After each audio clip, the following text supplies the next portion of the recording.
Hey everybody, we're doing another top 5 right now. This top 5 is going to focus on rhythm and percussion and rhythm track things that we have inside Logic.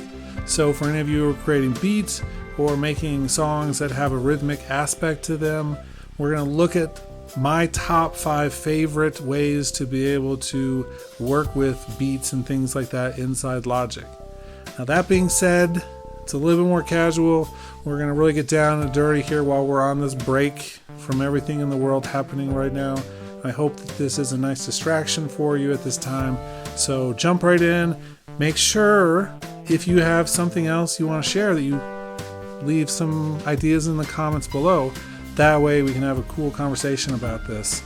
So far, the top 5 series I've been doing have been pretty successful, but I'm interested to hear some of the things that you're interested in knowing about and some of the other topics. So subscribe, hit the notification bell, and share some of your thoughts down below. Anyway, let's dive into my top favorite features of Logic for rhythm.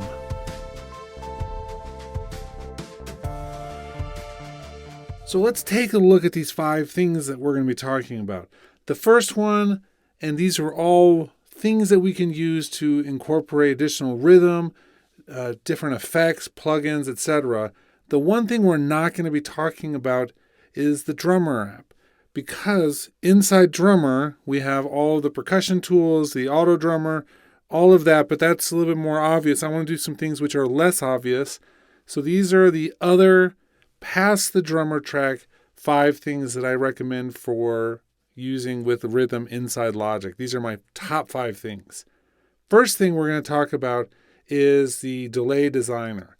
This is an amazing delay plugin, has tons of presets to help get you started, but essentially you can create any rhythm type experience that you want from this. So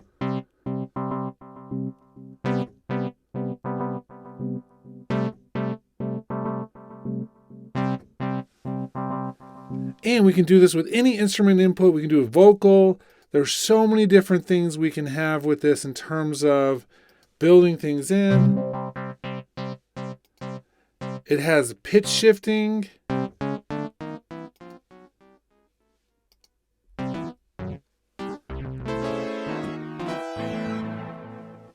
So you can do like really creative things. You can do really normal basic things. You can do some pretty interesting warp things.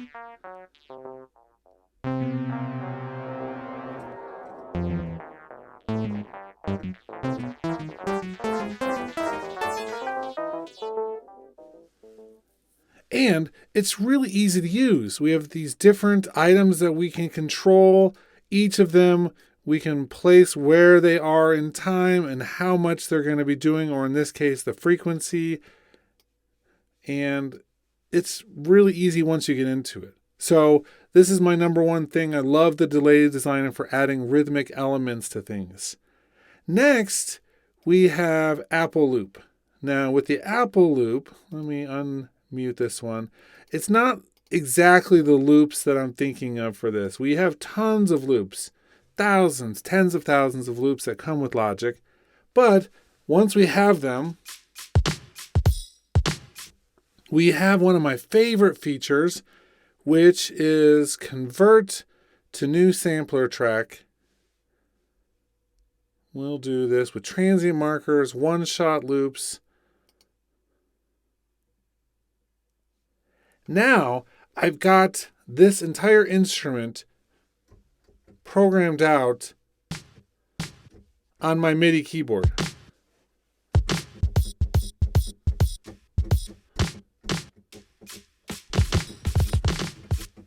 Because it breaks it apart, puts it into an EXS24. Let's edit this for a second. Here are each of those files.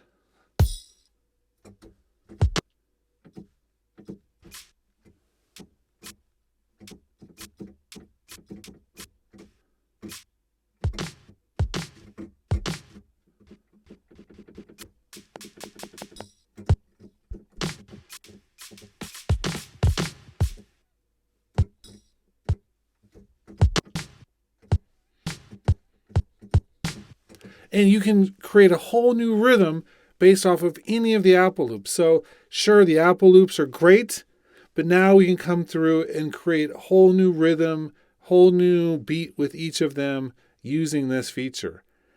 In addition to that, one really cool thing that we can do, let's export sampler instrument and sample files. This is going to give us a chance now to save this. Let's put it on the desktop for a minute in a new folder. And we'll just do this as test. The brass brigade beat. Okay, so that's now out there. I'm going to add a new instrument here. With this one, I'm going to do alchemy. And we're going to come in here to File. We're going to do Initialize Preset, Import Audio. And let's see, we have our library, our drives. Let's go into this drive, Users, Desktop.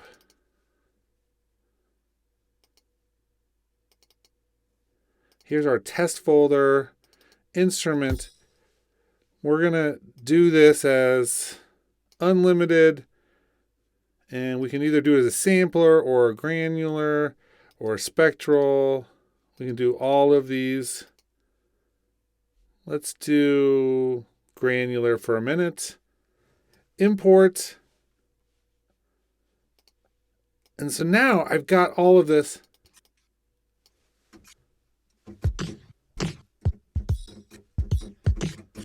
Inside Alchemy with all of the power that comes with Alchemy. So that's pretty awesome now how we have the ability to take this so quickly right into Alchemy, Monster Synth, and I'm assuming in a future update of Logic we'll be able to go straight into Alchemy instead of into the EXS24.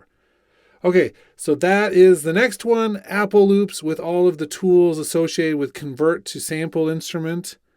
Another thing that we have, which I love, is we have the Arpeggiator, which is a really awesome tool. With the Arpeggiator, we have the ability to create some pretty amazing rhythmic sounds. Let's unmute this one. So I have Sculpture loaded up with a percussive type sound, and then I've got the ARP loaded up as a MIDI effect. And I'm using the grid mode instead of live mode.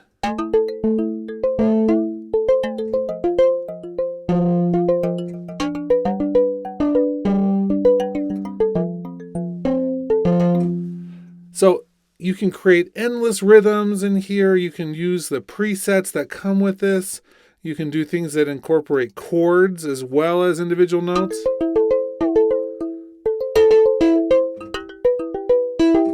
It's just a really powerful tool for being able to change this. In conjunction, while we're on the Arpeggiator, don't forget that we also have the note repeater.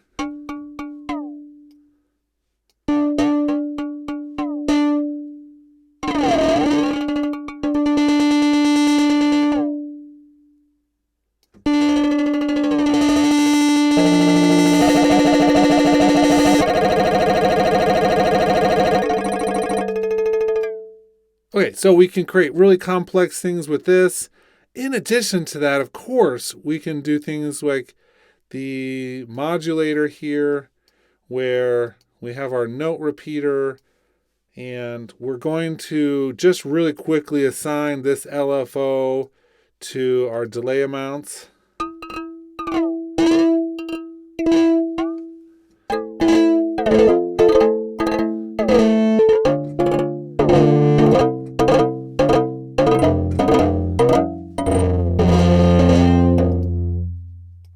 So we can come up with some really complex rhythmic chains using some of this stuff.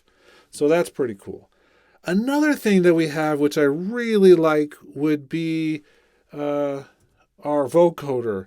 We have a vocoder synth and a vocoder plugin. I'm going to demo this just with the vocoder synth for a moment. We have, here it is right here, the Evoc 20 Poly Synth. It has a synthesizer as well as being able to do vocoding with other signals. So here's what the synth sounds like. Maybe. Let's unmute it. Mute the other ones. Okay, this is what the synth engine sounds like by itself.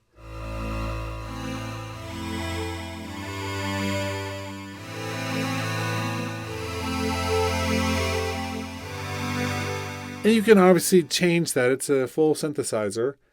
But we are sidechaining off of bus 2, which is from our drummer track that I have up here. So we have the drummer track up there. Let's move this up next to it. And then we have our vocoder synth here. Right now it's the signal set to the synth, but let's set it up to the vocoder. Now I push a note, nothing happens. If I push play,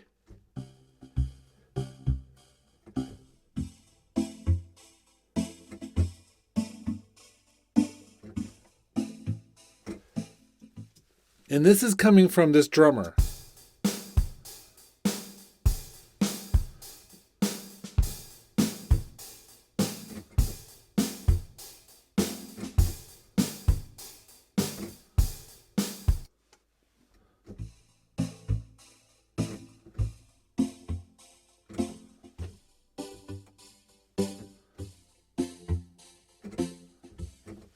So we can adjust how this works. We can do a lot of changes here in terms of what's being analyzed and how it's being analyzed for use with the vocoding. But it's a great vocoder. Needs to be updated, I think, but it's still a really great tool in our toolkit.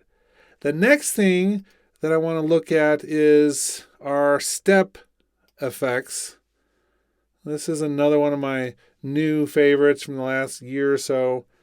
Just using this a lot to create rhythmical aspects. And one tip that I like with this is putting this into mid-side mode. So let me show you how that works. I'm going to put it down here for a second just to show you the process. We have our multi-effects, step effects. I'm going to do this in dual mono.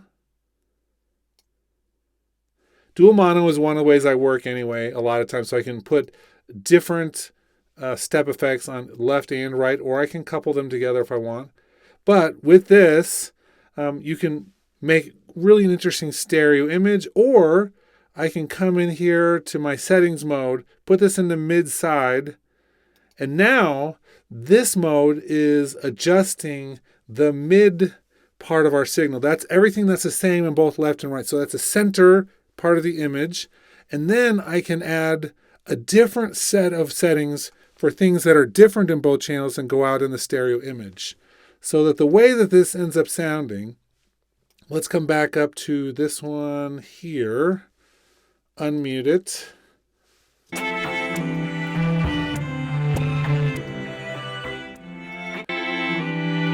So here's the original.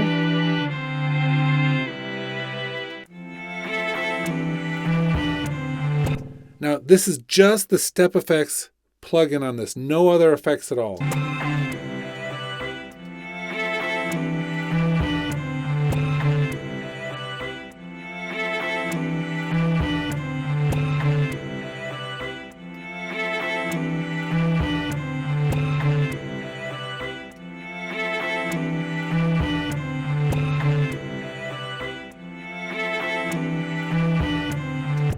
So just so you can hear, I'm going to turn off the master volume for a second.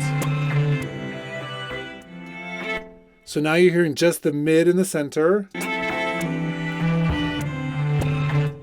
Let's go back to mid and turn off this one for a second. Now you're hearing just the left and the right.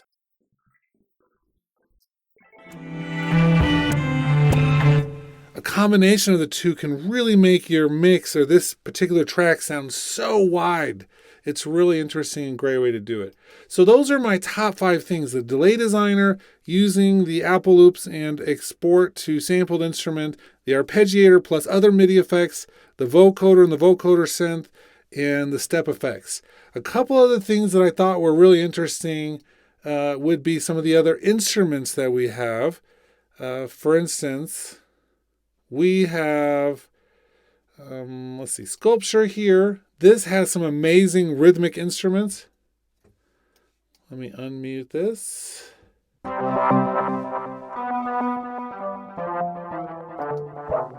So in the motion sequences, we have a number of presets which really showcase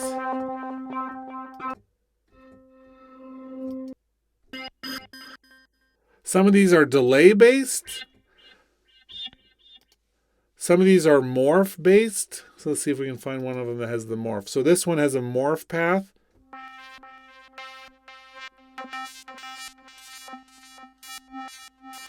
I love the morph path. And actually, you can actually do some really cool things with that with the external controller, which we're not going to talk about right now. That's pretty cool. And then alchemy. We have a couple. Oh, that's not the alchemy we want. We want this alchemy right here. It has a ton of motion sequences. And in fact, right now you can see it's moving around a lot. I attached a modulator with a step, well, essentially a sample and hold type function onto our control pads down here. So it's just going back and forth at random intervals.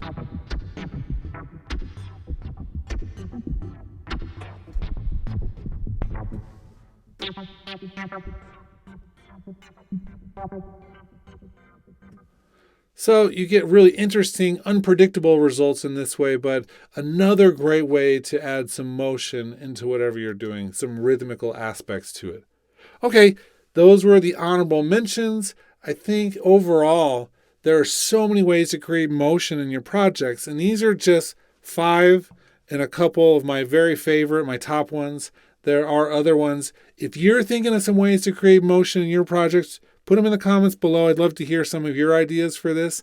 There's, like I said before, just so many ways, and each person is allowed to have their own favorites. I hope that you'll share some. Don't forget to subscribe and like this video and share it, because this is a great time to be watching these videos, and I'd love to get more people's eyes on what we're doing here. Anyway, hope you're having a safe, great week, and we will be doing another video soon.